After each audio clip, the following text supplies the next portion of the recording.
Good morning. It's Tuesday, October 26th.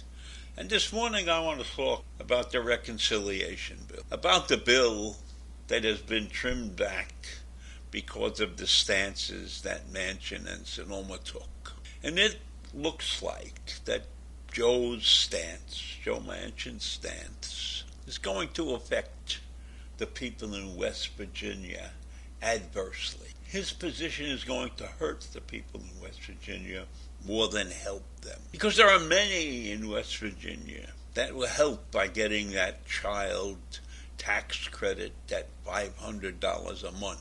And if Joe has his way, those tax credits or those payments will disappear. And Joe has taken a stance that people must work or go to school. They must do something to contribute to society to get that money. He's saying there's no requirements for these people to do anything. No educational requirements, no work requirements. He says, don't you think if we're going to help children that the people should make some effort also? Now that's a terrific statement. However, this is a mess. This is a very, very tricky situation. And on top of that, Joe wants to put a cap on the income level that people can get these help benefits. I call this money help benefits. He wants to put a $60,000 a year cap on that. That's what you can earn. So if you're earning less than $60,000, you're entitled to these help benefits. But if you're not earning lower than $60,000, then you won't get those benefits. And you know what? $60,000 may sound like a lot to some people, but in many parts of the country that's barely subsistence living. And that's one of the bad things about this bill. You are putting a blanket number out there that is supposed to be good for every state in the union, but it isn't good for all states. Because income levels in many states are different. In some states, $60,000 is almost like lower middle class. And in other states, it's an excellent, excellent salary. So Joe's effect on West Virginia is going to be bad. Under this tax credit expansion, right, 170,000 children became eligible for help. And they were getting between $2,000 and $3,600 per year. And under his thinking process, that money will evaporate. And that money could make a huge difference in the lives of many people in West Virginia. But Joe's not thinking about it that way. He's taking a very, very conservative stance. Now, he's been a Democratic conservative for a long, long time.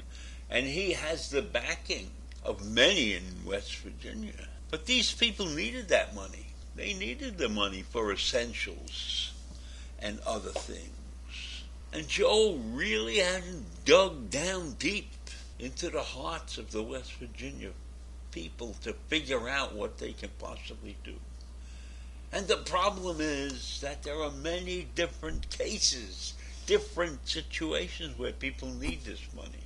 Not every situation can be a blanket situation. Go to work, go to school, and we will help you take care of the children. Because take a story like two grandparents in their mid-60s who have worked their whole life and are living on Social Security and some part-time work. And maybe they're scraping through with some savings and everything, and they're raising two grandchildren.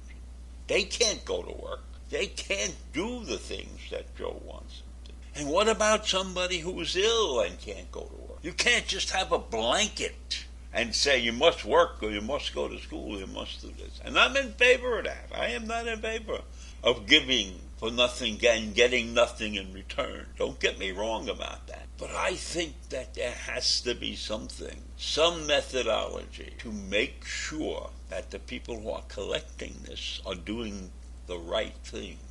So not everybody can work and not everybody can go to school, but they should still get some of this money.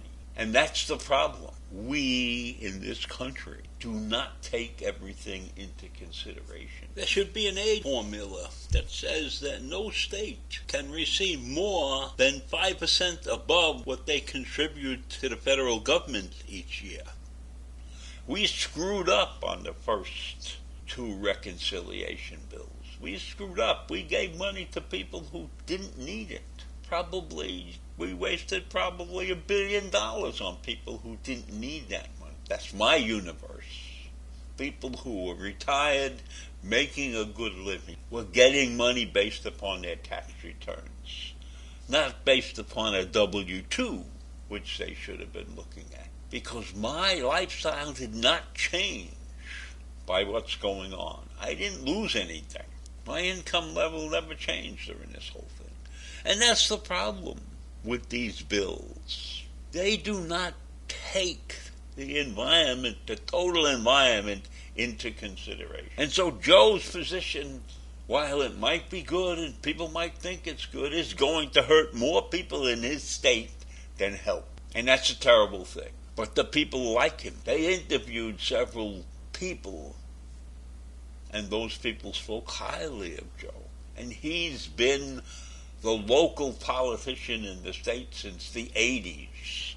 That's a long time. That's a long political career. But he's not taking the whole picture into consideration. He has taken a stance, and he's standing by it. And that's something to be admired for some people, but there's sometimes you got to look at all the facts and alter your stance to fit the total situation.